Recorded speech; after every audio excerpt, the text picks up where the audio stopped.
কবে আসবে আমার পালারে পালারে ডিজে কালুয়া কবে সোনা ব্যাঙের গলায় মালারে মালারে মালারে কালুয়া। কি ব্যাপার কালুয়া কোলা ব্যাং, সকাল থেকে কতবার ফোন করেছি, ফোনটা সুইচ অফ করে রেখেছো কেন? দেখো সোনা ব্যাঙ, আমার গায়ের রংটা হয়তো একটু চাপা, তাই বলে আমি মোটেও কালুয়া কোলা ব্যাঙ না, বুঝলে তো? আমার স্কিনটা মোটেও কালো নয়, বুঝলে? এটাকে ডার্ক স্কিন বলে। ওরে আমার ডার্ক চকলেট রে, শালা মাথা ছোট পেট মোটা কোলা ব্যাং একটা, তোকে দেখে তো গন্ডারও লজ্জা পেয়ে যাবে। তা বলি, ফোনটা উল্টে দিয়ে ছাতার নিচে শুয়ে আছিস, আজ কি বার তোর মনে আছে? তোর ব্যাপারটা কি বলতো? এই দেখো, তুমি না আমাকে এইভাবে ইনসাল্ট করবে না, ঠিক আছে? পুকুরে কোতে আমার কত ডিমান্ড তুমি জানো? এখন তো সমস্ত ব্যাঙেরা তো এই ডার্ক স্কিন কোলা ব্যাংকেই পছন্দ করে। তুমি না কিছুই জানো না, একদম ভীষণ আনকালচার হয়ে গেছো। ওরে আমার কোর কোলা ব্যাং রে, আজকে তো রবিবার, তোমার সাথে বাবার দেখা করার কথা ছিল, আর তুমি এখনো ওই ছাতার নিচে হাত পা লুটিয়ে পড়ে আছো। বলি তোমার ব্যাপারটা কি বলো তো? ও আজকে রবিবার, ইস তাই না, একদম ভুলে গেছি গো শোনাবে। আর বলো না গো, আর ওই দত্তদের পচা পুকুরে, আর মানে মানে গরিবের সুইমিং পুল যাকে বলে, ওখানে সব কোলা ব্যাং, কোনো ব্যাং, সোনা ব্যাং আর ওই ছোট ছোট সব পুচকে ব্যাং আছে গুলো আছে না, সারা রাত ধরে পার্টি করে। সকাল থেকে না শরীরটা না ভালো নেই শোনা আমার, গা হাত পা না খুব একটা ম্যাচ করছে, মনে হচ্ছে একটু গ্যাস অম্বল হয়েছে, বুঝলে তো? খুব সর্দিও করেছে আর ঠান্ডাও লেগে গেছে, জানো শোনা? ব্যাঙের আবার সর্দি, হাসালে কোলা ব্যাং। কি হালকা গ্যাস হচ্ছে বলছো?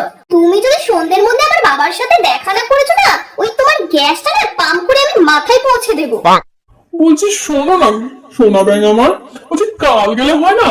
আজ তো রবিবার, একটু ছুটির দিন, একটু রিল্যাক্স করার দিন।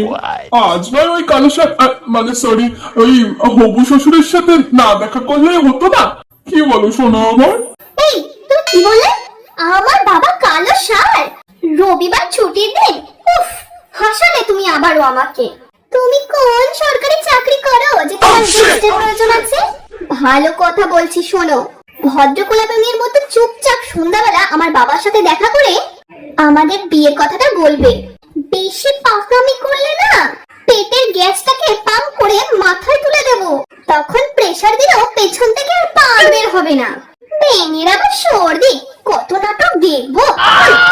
ধুর, সকাল থেকে বেশ রিল্যাক্স করছিলাম, এই আমার দুষ্টু গার্লফ্রেন্ডটার আমার শোক সহ্য হয় না। যাচ্ছি হাড়িটাতে মাথা ঢোকাতে, সিঙ্গেল ছিলাম, ভালো ছিলাম, লাইফটাকে কি সুন্দর ভাবে এনজয় করছিলাম, কেন যে সালা প্রেম করতে গেলাম? ওই জন্যই বলে বাস কেন ধারে এসে আমার। থাক, বাকিটা আমার দর্শকে বুঝে যাবে। যাই দেখি, আমার জন্য তো আমার আসলে বাস ওয়েট করছে।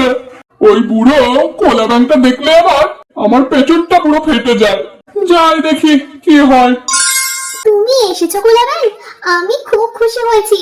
আর শোনো, বাবার পায়ে কিন্তু হাত দিয়ে প্রণাম করবে, আর শোনো একদম ভদ্রভাবে কথা বলবে, ঠিক আছে? আর তোমার ওই উল্টো পাল্টা বাজে বাজে কুরকুরানি কথাবার্তা যদি বলেছো না, তাহলে তোমার মজা দেখাবো আমি। বাবা তোমার জন্য ওয়েট করছে, যাও তো তাড়াতাড়ি যাও। হাই, সরি, নমস্কার। এই বুড়ো কোলা ব্যাংকটাকে দেখলে না আমার পুরো মাথাটাই পুরো ফেটে যায়। বলছি শ্বশুর মশাই, আমার তো নেবেন? মানে আসলে প্রণাম প্রণাম। কেমন আছেন আপনি? হ্যাঁ, ও বলি, থাক থাক, আজকালকার দিনে প্রণাম টনাম আর কেউ করে না বাছা। তুমি তো দেখছি খুব ব্যাকডেটেড। এই সোনা যে তোমাকে কি করে পছন্দ করলো কে জানে বাপু। আমার মেয়েটাও হয়েছে যেন একদম ওর মায়ের মতো, বরাবরই ওর পছন্দটা খুব খারাপ। তো যাকে যাকে যাক, বাদ দাও। তো বলি, নিজের কোনো ব্যাঙের ছাতা টাতা আছে নাকি তুমি বড় যাবি? এর পুকুরে তার কুয়োতে পদ উল্টা পড়ে থাকো? আসলে শ্বশুর মশাই বলেছিলাম আমার নিজের মাথার পরে ছাতা আছে, আর আমি আমার নিজের ছাতার তলাতেই থাকি। আমি আমি না ওই কুয়ার ব্যাং হয়ে ঠিক থাকতে চাই না, বুঝলেন তো? বাহ বাহ বাহ, বেশ ভালো তো দেখছি। তো ফ্যামিলিতে কে কে আছে তোমার?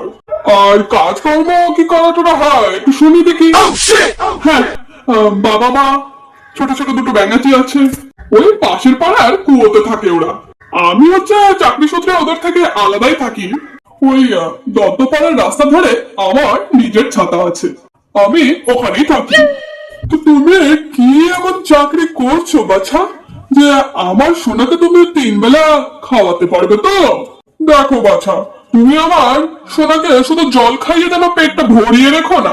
আমার সোনা নন ভেজ, মানে ধরো মশা মাছি পোকামাকড় ছাড়া কিন্তু ও কিছু খেতেই পারে না। ও জল কেন, আমি তো আমার সোনাকে হাওয়া খাইয়ে খাইয়ে পেটটা ফুলিয়ে দেবো। না না, ওসব নিয়ে শ্বশুরমশাই আপনি একদম চিন্তা করবেন না। এমনিতেও কিছুদিন পরে আপনার মেয়ের পেট আমি এমনিতেই ফলিয়ে দেবো। সারা পুকুর জুড়ে আমাদের ছোট ছোট ব্যাঙাচি যে খেলা করবে। আপনি একদম চিন্তা করবেন না শ্বশুরমশাই, শুধু একবার বিয়েটা হতে দিন। আমি কথা দিচ্ছি শ্বশুরমশাই, আমি একদম নিজের দায়িত্ব নিয়ে বলছি, 1 সপ্তাহের মধ্যে আমি না আপনার মেয়ে আপনাকে দাদু বানাবে।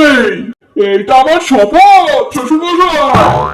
আরে বাহ, জামাই তো দেখছি পুরো আমার লাইনের খেলোয়াড়, পাক্কা ঢ্যাম না, পুরোই আমার মতো। জামাই তো দেখছি লজ্জা শরম খুবই কম। বুঝলেন শ্বশুরমশাই, কোনো মহান কাজ করতে গেলে না ওই রকম লজ্জা শরম করলে কিন্তু হবে না। লজ্জা শরম হলো, বুঝলেন তো শ্বশুরমশাই, ধুলোর মতো, বেশিক্ষণ গায়ে যদি লেগে যায় না তাহলে চুলকানি হয়ে যাবে। তার জন্য হাত দিয়ে ঝেড়ে ফেলে দিতে হবে। আরে তুমি তো দেখছো আমার ধুলো আক্কারে ওপরে, ফুল ট্রেনিং নিয়ে খেলাড়ি মাল, পাক্কা ড্যাম না জামাই না বাড়ি। তোমার সাথে তো দেখছি আমার জমবে ভালো। আমি কিন্তু এই বিয়েতে একদম রাজি। আরে আমার সোনা মা, তুই কোথায় গেলি? এইদিকে আয়। আরে জামাইকে একটু পোকামুখ করে রে। এই তো বাবা, আমি চলে এসেছি। তোমার কালুয়া মানে হচ্ছে তোমার কোলা ব্যাংকে পছন্দ হয়েছে তো বাবা? ও কিন্তু একটা ভালো চাকরি করে জানো তো, সকালবেলা পোকামাকড় ধরতে বের হয় আর রাত্রে দত্তদের প্রজা পুকুরে নাইট ডিউটি করে। আরে সোনা, তুমি একদম চিন্তা করো না, তোমার বাবা কিন্তু আমাদের বিয়েতে একদম রাজি। এতক্ষণে গ্যাসটা মাথা থেকে বেরিয়ে পেছন দিয়ে বেরিয়ে গেল। বাবা শান্তি। হায় হায় লাভে সোনা ব্যাঙা। ওই জন্যই তো বলে রতনের রতন ছেড়ে ঢ্যামনা কোলা ব্যাং শ্বশুর ছেড়ে ঢ্যামনা কোলা ব্যাং জামাইকে। বুঝলি সোনা, এ তো দেখছি কোলা না, এ তো আগুনের গোলা।